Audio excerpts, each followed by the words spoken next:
안녕하세요, 건달농사입니다. 자, 오늘은 좀 해명을 좀 하고 약간의 팁을 좀 같이 함께 드릴 수 있을 것 같아서 영상을 찍었는데요.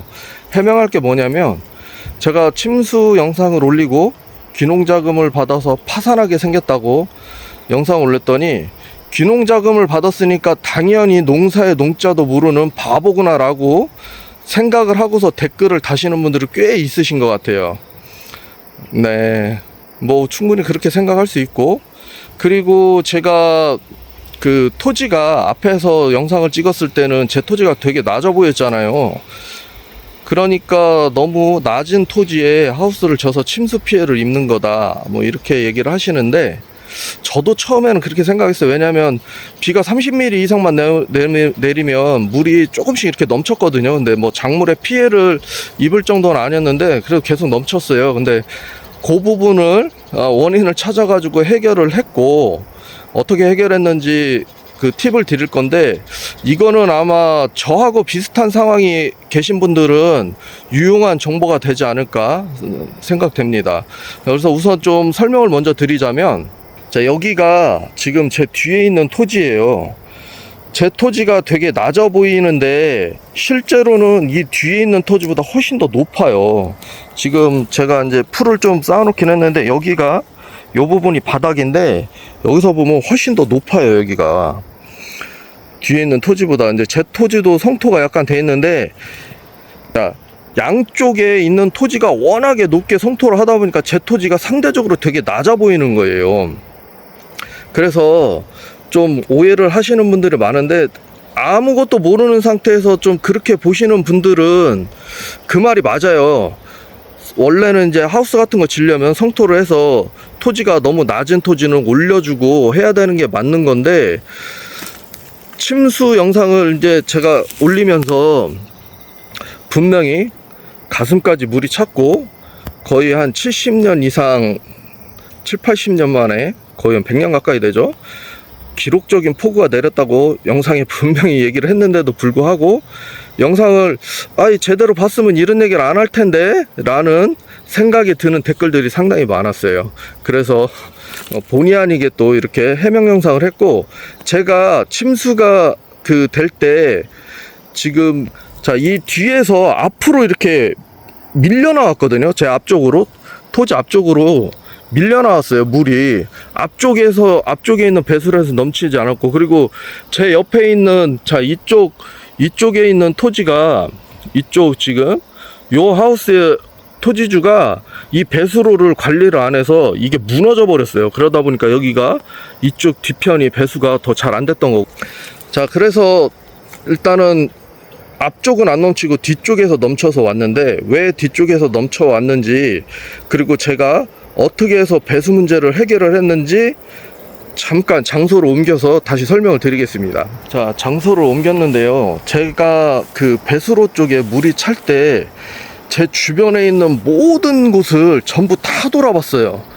근데 자꾸 저만 넘치고 다른 쪽은 물이 넘칠 만큼 문제가 되지 않더라고요. 너무 바닥 쪽에 물이 흐르고 있어서 이상하다 해가지고 이 주변을 싹 돌아서 모든 배수를 다 확인했는데, 우연찮게 원인을 발견했어요. 그게 뭐였냐면, 제 배수로 앞쪽에서 물이 차오르는데, 물이 이렇게 사선으로 차오르는데 앞쪽이 더 수위가 높은 거예요.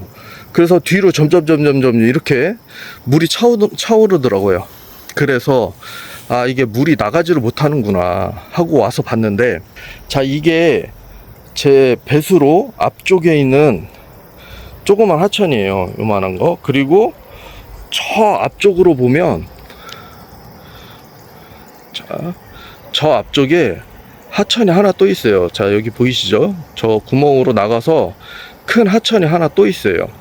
자, 이 하천이, 저 앞쪽에 있는 큰 하천이 좀 문제가 되는 이유가, 저 하천하고 여기서 한 7.5km 정도 떨어져 있는 강이 하나 있어요. 그 강이 범람을 하거나 수위가 높아져서 홍수경보가 떨어지면 저 앞쪽에 있는 하천이 문제가 되기 시작해요. 그러면 바로 여기 이 하천이 물이 나가지를 못하는 거예요. 그래서 제 배수로도 문제가 생기는 거였고, 그런데 항상 이 하천이 먼저 수위가 먼저 차오르는데, 수위가 먼저 차오르니까 배수로에 있는 물은 더 밀고 나오지를 못하겠죠. 그래서 제가 군청에 얘기를 했어요. 그래서 앞에 보면, 자, 저 파이프가 보이시죠?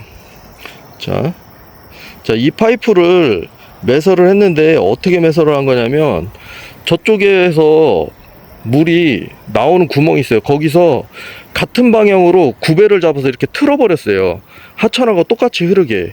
그러면 저 앞에 있는 물이, 이 하천에 아무리 물이 차더라도 저 앞에 있는 물이 밀고 나올 수 있게끔 흐르는 방향만 맞춰주면 물이 흘러간단 말이에요. 이렇게.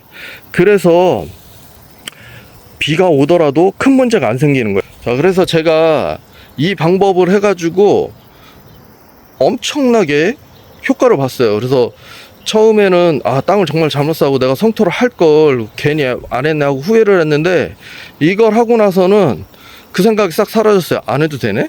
이거였어요. 어느 정도냐면 잠깐 내리는 그 폭우 정도, 그리고 뭐 시간당 한 50mm 내린다고 해도 잠깐 내리는 거는 절대 안 넘쳐요. 안 넘쳐요. 효과가 엄청나게 좋아요. 왜?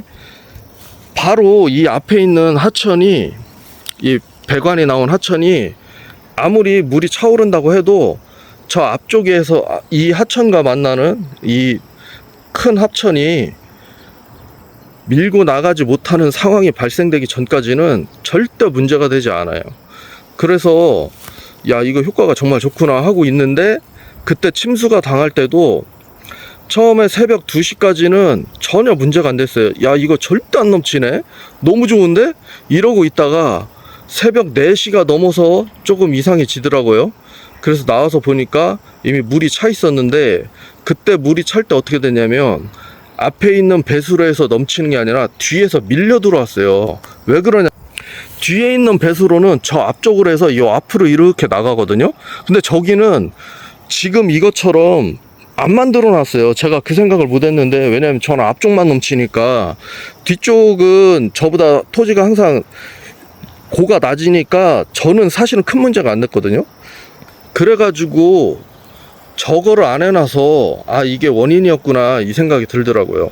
그런데 그거는 이제 평소에 비가 어느 정도 올 때 얘기였고, 침수가 될 당시에는 너무나 비가 너무 많이 와가지고 7.5km 떨어진 그 강이 홍수 경보가 떨어졌어요. 그래서 그 강의 수위가 워낙에 높아지다 보니까 저 앞쪽에 있는 하천이 지금 이거보다 한 6, 7배 정도는 커요. 폭이 한 30m, 못해도 30m 이상은 되니까.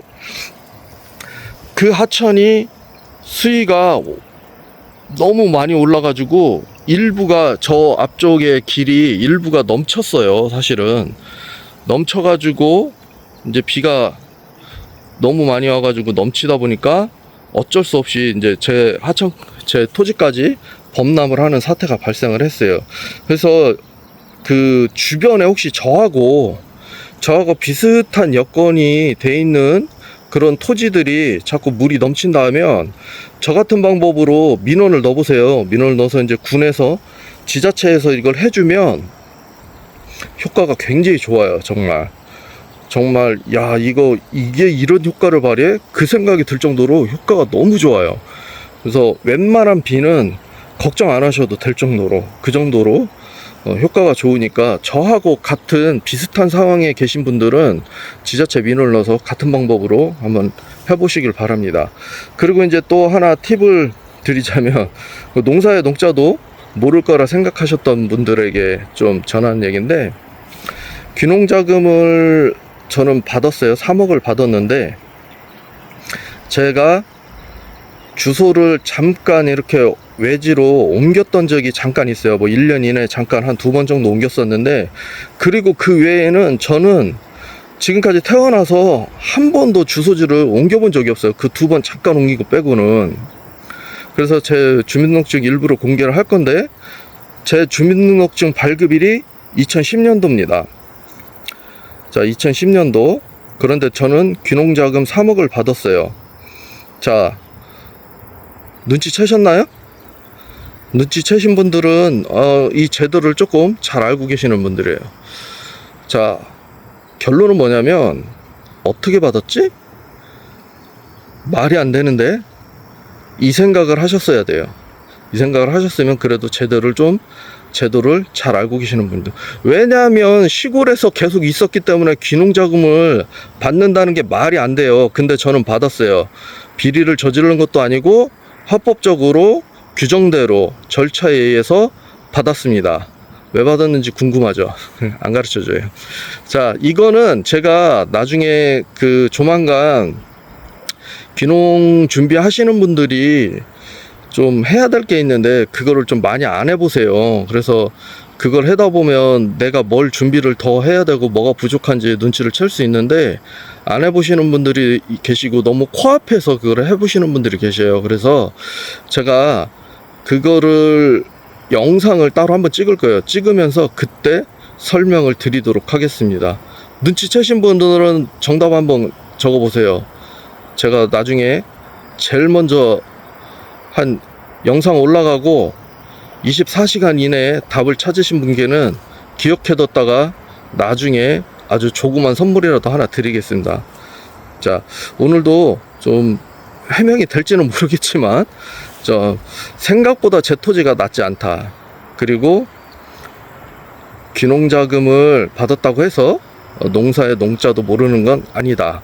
편견 가지지 마시고, 그리고 저처럼 비슷한 상황에 계신 분들은 배수로 저처럼 민원으로 해결을 좀 해보시면 효과가 상당히 좋을 거다. 그리고 귀농자금을 받을 수 있는 방법이 있긴 있다.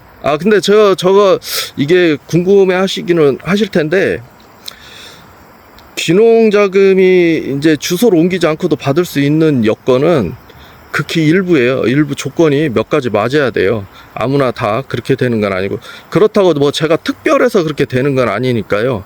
다음에 영상 찍을 때 한번 자세히 확인해 보시기 바랍니다. 사실은 별거 아니에요.